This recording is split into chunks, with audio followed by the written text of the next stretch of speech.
बोलो श्री कृष्ण भगवान की जय।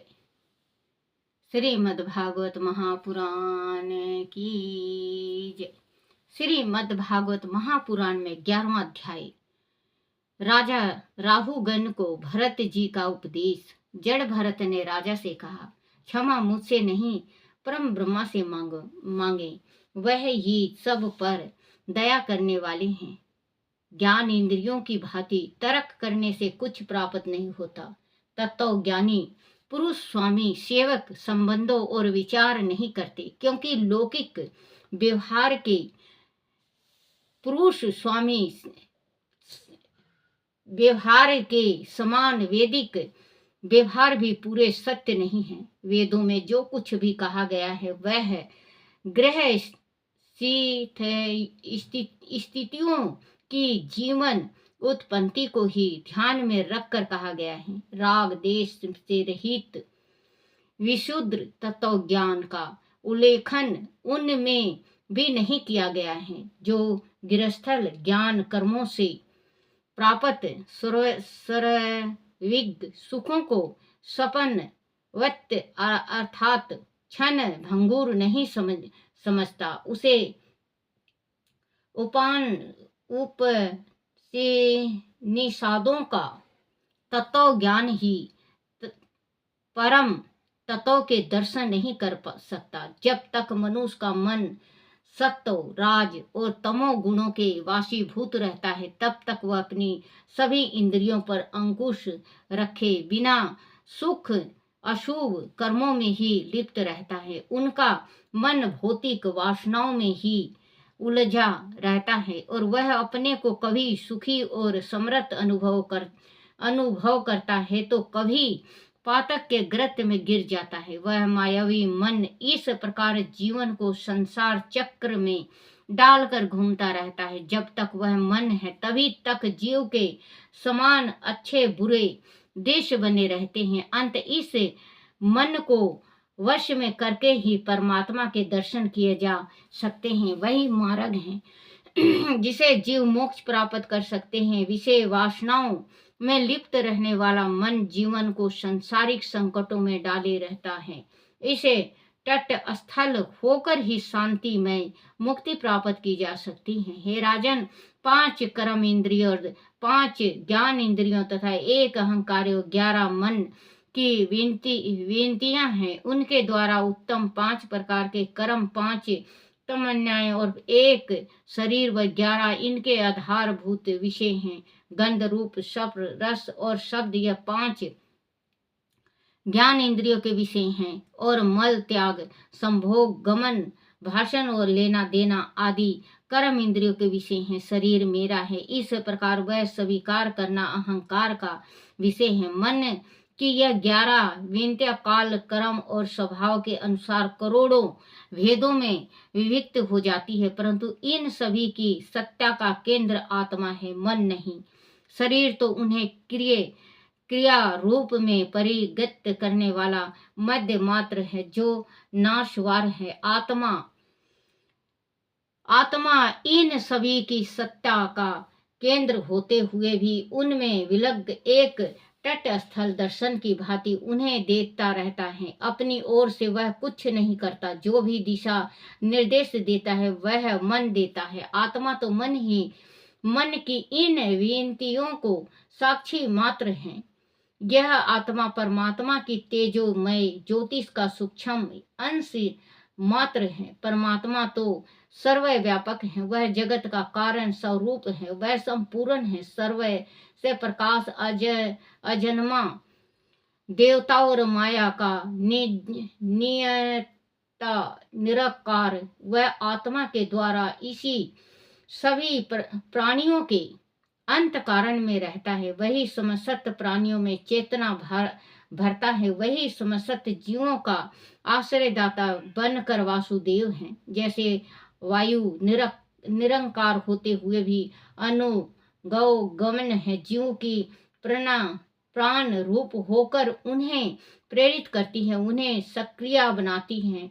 उसी प्रकार परमात्मा वासुदेव सर्व साक्षी आत्मा के रूप में सभी जीवों में विद्यमान रहता है। जब तक मनुष्य अपने ज्ञान से इस दृश्य जगत के मायावी प्रपंच का तिरस्कार नहीं करता, संसारिक स्थूलता का मोह नहीं छोड़ता, अपने मन को वश में करके विदित भौतिक राग देशों को नहीं छोड़ता, तब तक वह आत्मा तत्व को नहीं जान सकता। राजन, वह मन मनुष्य का सबसे बड़ा शत्रु है। इसे नियंत्रित करना बड़ा कठिन है। मिथ्या होते हुए भी इसे आत्मा स्वरूप के सत्य को आच्छादित कर रखा है। अंत तुम श्री हरि के चरणों की उपासना करके इस चंचल मन पर अंकुश लगाओ, तुम्हारे सारे भ्रम दूर हो जाएंगे। बोलो श्री कृष्ण भगवान की जय हो। श्री भागवत पुराण में 12वां अध्याय राजा राहु की समस्या का भरत जी द्वारा समाधान। राजा राहु ने कहा, भगवान, मैं आपको नमस्कार करता हूँ। आपने जगत का उद्धार करने के लिए शरीर धारण किया है। आपने परमानंद का अनुभव किया है और इस स्थूल शरीर का मोह आपने छोड़ दिया है तथा आपने जड़ ब्राह्मण के रूप में अपने ज्ञान संपन्न स्वरूप को जन सम्मान की दृष्टि से ओझल कर रखा है। आपके वचन मेरे लिए अमृत तुल्य हैं। मेरी बुद्धि को अहंकार रूपी सर्प ने डस लिया था, परंतु आपके ज्ञान अमृत से उसे पुनः जीवन मिला है। कृपया आपने इस अध्यात्मा योग के उपदेश को सरल करके मुझे समझाइए। उसे सुनने की मेरी बड़ी इच्छा है। हे योगेश्वर, आपने भार उठाने और उनके द्वारा किए गए आश्रम फल की प्राप्ति को सत्य नहीं माना, उसे मात्र व्यवहार का मूल कहा। वह बात मेरी समझ में नहीं आ रही है। कृपया इसे समझाने की सत्य क्या है, कृपया इसे समझाइए कि सत्य क्या है। जड़ भरत ने कहा, राजन, इस शरीर को पृथ्वी का विकार कहा जाता है। सॉरी बच्चों, माफ करना। इस शरीर को पृथ्वी का विकास कहा जाता है। फिर पालन से इसका क्या भेद है? पाषण से इसका क्या भेद है? इसे इस प्रकार से समझो कि जब वह शरीर किसी कारण से पृथ्वी पर चलने लगता है, तब इसे भार ढोने वाला नाम दे दिया जाता है। इस शरीर के 2 पैर, 2 हाथ, कमर, पेट, छाती, गर्दन, यह शरीर एक पार्थिव विविध अंग है। कंधों के ऊपर पालकी और उसमें तुम्हारा यह शरीर एक पार्थिव विकार ही तो है। तुम्हारे इस शरीर रूपी विकार में आत्मा बुद्धि स्वरूप अभिमान बैठा हुआ है। जड़ भरत समझा रहे हैं राजा को कि जो आप पालकी में बैठे हो और हम 4 कहारे आपको उठाए हुए हैं, तो राजा ये भी तो आपका मृत्यु शरीर के बराबर है, क्योंकि जिस टाइम इंसान की शरीर मृत्यु हो जाता है शरीर का, उस टाइम भी उठाने वाले 4 ही होते हैं। आज जो हम कहार बन के आपका शरीर पालकी से उठा रहे हैं, तो आप मृत्यु के समान हैं। विविध अंग है, कंधों के ऊपर पालकी और उसमें तुम्हारा यह शरीर एक पार्थिव विविध अंग है। कंधों के ऊपर पालकी और उसमें तुम्हारा यह शरीर एक पार्थिव विकार ही तो है। तुम्हारे इस शरीर रूपी विकार में आत्मा बुद्धि स्वरूप अभिमान बैठा हुआ है कि मैं राजा हूँ।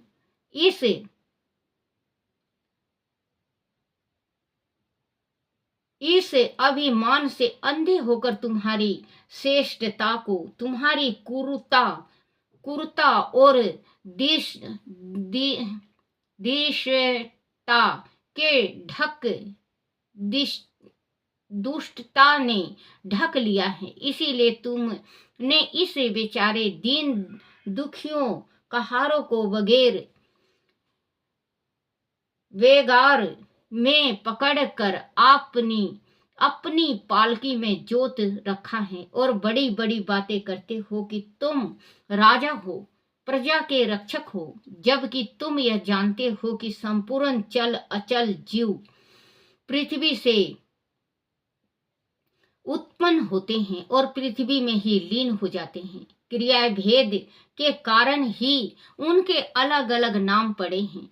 इस प्रकार व्यवहार का और क्या मूल हो सकता है। इसीलिए मैंने कहा कि पृथ्वी का यह व्यवहार भी असत्य है, वह वास्तविक नहीं है, क्योंकि वह पृथ्वी स्वयं अपने सूक्ष्म परमाणुओं में लीन हो जाती है। फिर उन परमाणुओं की भी कोई सत्ता नहीं है, वे ही अपनी असी तत्वों के साथ उस अव्यक्त में शून्य में लीन हो जाते हैं, जिसे हम परमात्मा का लोक कहते हैं। इस प्रकार हम जो भी दृश्य जगत देखते हैं वह सब उसी परमात्मा की माया का प्रपंच ही तो है। वह माया सत्य राज तम इन तीनों गुणों से अनेकों मायावी प्रपंच रचकर जीव को भ्रमित करती रहती है, जबकि जीव का यह कुछ भी नहीं है, वह स्वयं भी अपना नहीं है, फिर किस लिए वह सारा दिखावा है। राजन, विशुद्ध परमार्थ रूप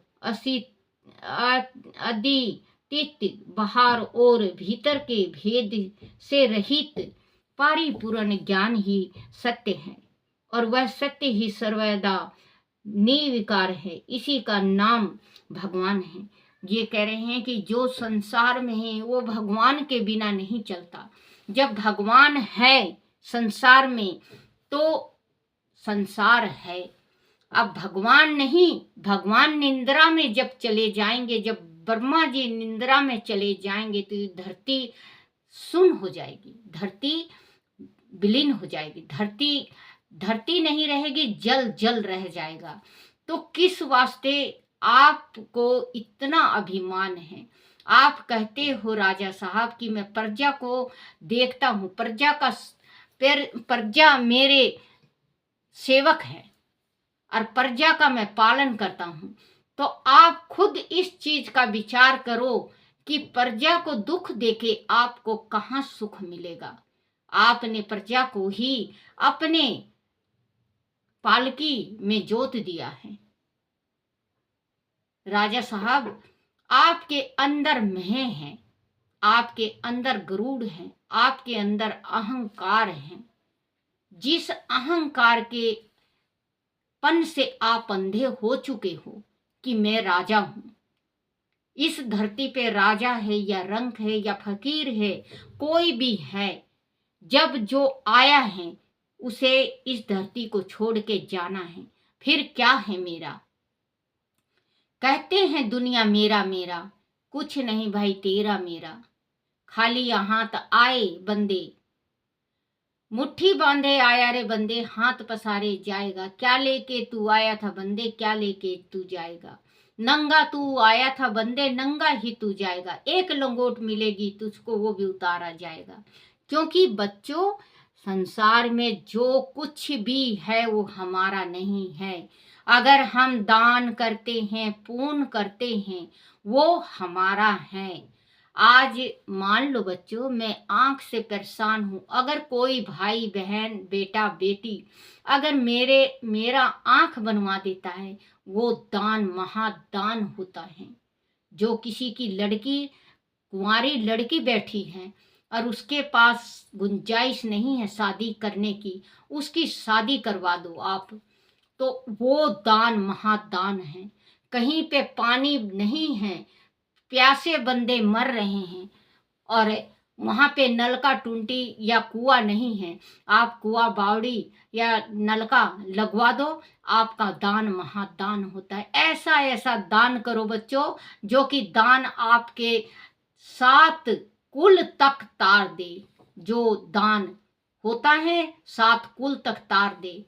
तो दान, दान महादान हमारे साथ ना तो हम कुछ लेके आए, उस अगले जन्म का जो दान है, तो वो अब हम इंसान का जो हमें मानव जीवन मिला है, वो जीवन मिला है हमें।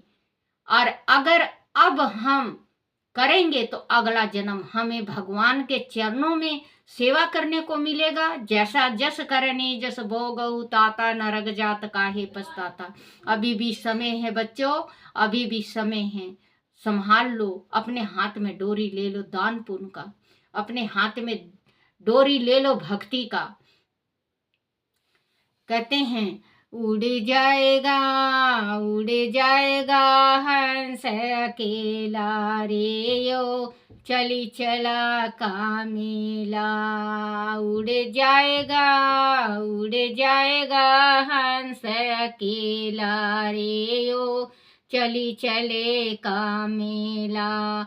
ना जग में तू लाया था कुछ भी, ना कुछ ओ तेरे जाएगा। मुट्ठी बांधे दिया तू दान, साथ वही तेरे जाएगा। उड़ जाएगा हंस अकेला रे यो, चला चली का मेला। क्योंकि बच्चों हंसा हैं। बच्चों आप ये सोचो, कभी बैठ के आप ये सोचना, आप किसके साथ आए थे? आपको लाने वाली माँ है और पैदा करने वाले परमात्मा। आप उन्हीं को भूल गए, आप माँ को भूल गए, पिता को भूल गए, भगवान को भूल गए। बच्चों ये चीज बांधने की है गांठ में, कि अगर आपकी माँ लाती नहीं और भगवान देते नहीं, अगर भगवान की कृपा है जो आपकी माँ के गर्भ में आपको दिया, और माँ की कृपा है आपके ऊपर जो इस धरती पे लाई, उंगली पकड़ के चलना सिखाया, आपको बोलना सिखाया, आपको खाना सिखाया, आपको हंसना सिखाया, आपको सही मार्ग पे लाना सिखाया। ये सिर्फ माँ कर सकती है। कहते हैं भगवान पहले माँ फिर मैं। तो माँ बाप, माँ होता है आसमान, और नहीं, बाप होता है आसमान, और जो पिता होता है आसमान सिर का छत्र, और माँ होती है धरती चलने की, जो चलते हैं कदमों की रखवाली। तो बच्चों अपने माँ बाप की सेवा जरूर किया करो। माँ बाप से बढ़ के इस संसार में नहीं है। ये नहीं कि आए कि भगवान ने दिया जब तो आप लिए। अरे भगवान दे देता और माँ अगर आपको गर्भ में खत्म कर देती, कहाँ से आते आप मुझे आज ये बताओ। आप अपने बच्चों को अगर आप गर्भ में खत्म कर दोगे तो वो बच्चा थोड़ी ना होगा। जब तक माँ का, कभी कहीं कहीं ऐसे देखने में आता है पिता इतना कहता है, इतना मार खाती है, इतना वो करती है, पिता को छोड़ देती है, जो पति है उसको छोड़ देगी, अपने पिता के घर चली जाएगी या किराए में रह लेगी, लेकिन उस बच्चे को जन्म देती है। और वो बच्चा कल ने जाके बड़ा होने के बाद कमाता है और अपनी माँ को त्याग दे और या वृद्धाश्रम में डाल दे, उसके जैसे नीच इस संसार में ना कोई है, ना हो सकता है, ना परमात्मा कभी होने का उम्मीद करे। बच्चा वो होता है जो माँ का दुख सुख, बाप पिता का कंधे से कंधा लगा के चले, वो बेटा बेटा होता है। बेटी वो होती है जो अपने खानदान की इज्जत बचा के, अपने खानदान की इज्जत बचा के और ससुराल जाए, अपने वहां ससुराल में भी अपने माँ बाप की इज्जत बढ़ाए और पीहर में भी बढ़ा के जाए, तो वो लड़की होती है। नहीं तो बच्चों ऐसी औलाद से तो ना होना ही श्रेष्ठ है।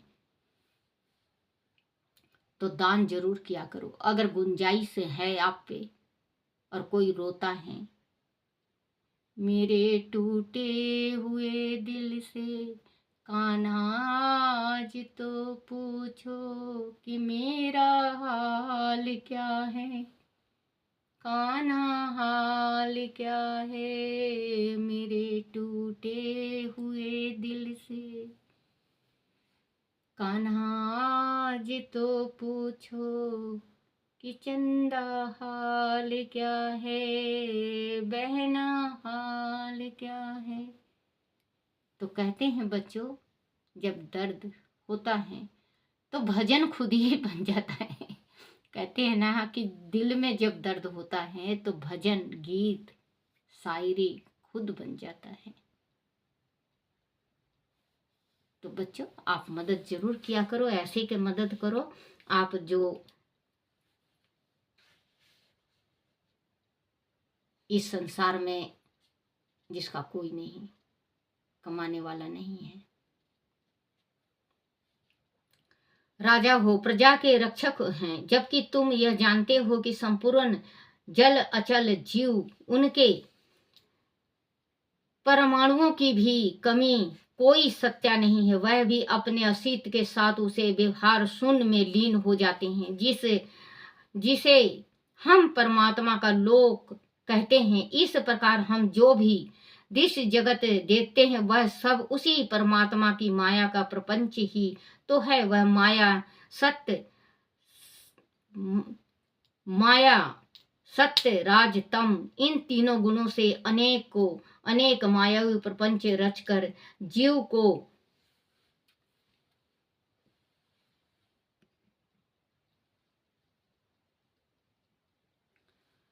भ्रमित करती रहती हैं, जबकि जीव का यह कुछ भी नहीं है। स्वयं भी अपना नहीं है, फिर किस लिए सारा दिखावा है। राजन, विशुद्ध परमार्थ रूप अतीत बाहर और भीतर के भेद से रहित परिपूर्ण ज्ञान ही सत्य है, और यह सत्य ही सर्वथा निर्विकार है। इसी का नाम भगवान है। ज्ञानी लोग इसी को वासुदेव कहते हैं। राजन, महापुरुष की चरण धूलि से नहाए बिना यज्ञ, दान, कर्म और सेवा आदि किसी भी तरह की साधना से परमात्मा ज्ञान प्राप्त नहीं हो परमात्मा ज्ञान प्राप्त नहीं हो सकता। इसका कारण यही है कि महात्माओं के समाज में सदैव श्री हरि की पवित्र कीर्ति का गुण गान होता रहता है, जो विषय वासनाओं तथा अन्य विकारों को मन के पास नहीं फटकने देता। भगवान वासुदेव की लीलाओं का गान मनुष्य में प्रेम भक्ति को जन्म देता है, और प्रभु के प्रति वह प्रेम भक्ति समय सत्य जीव के प्रति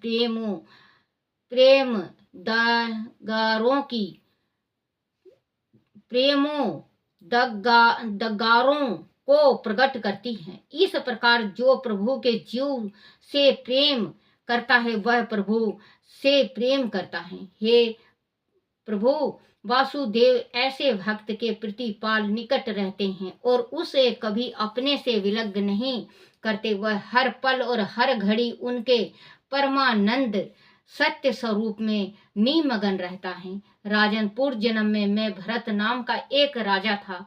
सभी प्रकार के विषयों से विरक्त होकर मैं भगवान की आराधना में लगा रहता था। तब भी एक मृगा स्वाक के मोह ने मुझे परमारथ के मार्ग से नीचे गिरा दिया और मुझे अलग जन्म मृग के रूप में लेना पड़ा। किंतु भगवान श्री कृष्ण वासुदेव की आराधना के प्रभाव से उसे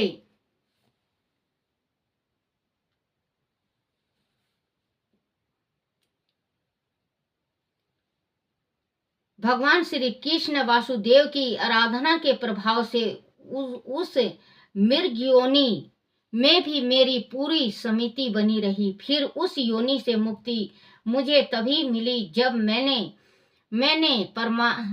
महात्माओं के सत्संग का निरंतर लाभ उठाया, और अब मुझे फिर से यह मानव योनि मिली है जो अत्यंत दुर्लभ हैं। इसीलिए इस जीवन के विकारों से बचने के लिए मैं गुप्त रूप से ही विचारण किया करता हूँ। विरक्त महापुरुषों के सत्संग के प्रभाव से ही मैं ऐसा कर पाता हूँ। श्री हरि की लीलाओं के कथन और श्रवण से निरंतर भगवान में प्रेम और भक्ति बनी रहती है। उसे समिति के कारण संसार का कोई विकार पाश नहीं फटकता। उसी का सहारा लेकर मनुष्य इस संसार सागर से पार उतर सकता है। बोलो श्री कृष्ण भगवान की जय हो।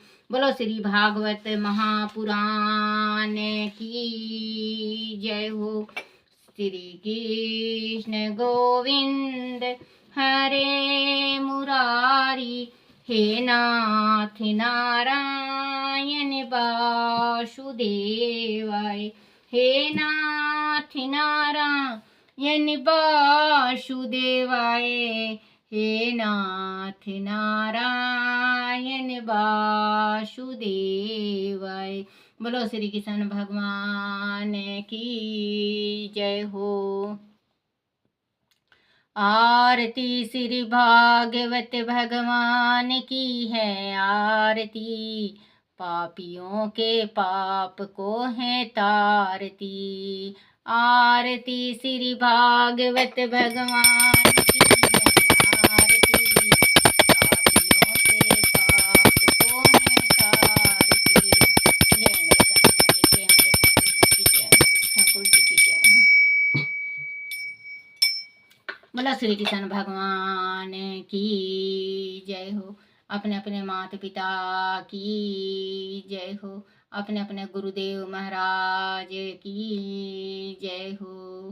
हे मेरे कान्हा, हे मेरे बंसीधर, हे मेरे गिरधारी, मेरे से भूल हो गई हो, चूक हो जाए, गलती हो जाए, कोई टूटी रह जाए, मुझे क्षमा करना, क्षमा करना, क्षमा करना। बोला लड्डू गोपाल की जय। राधे राधे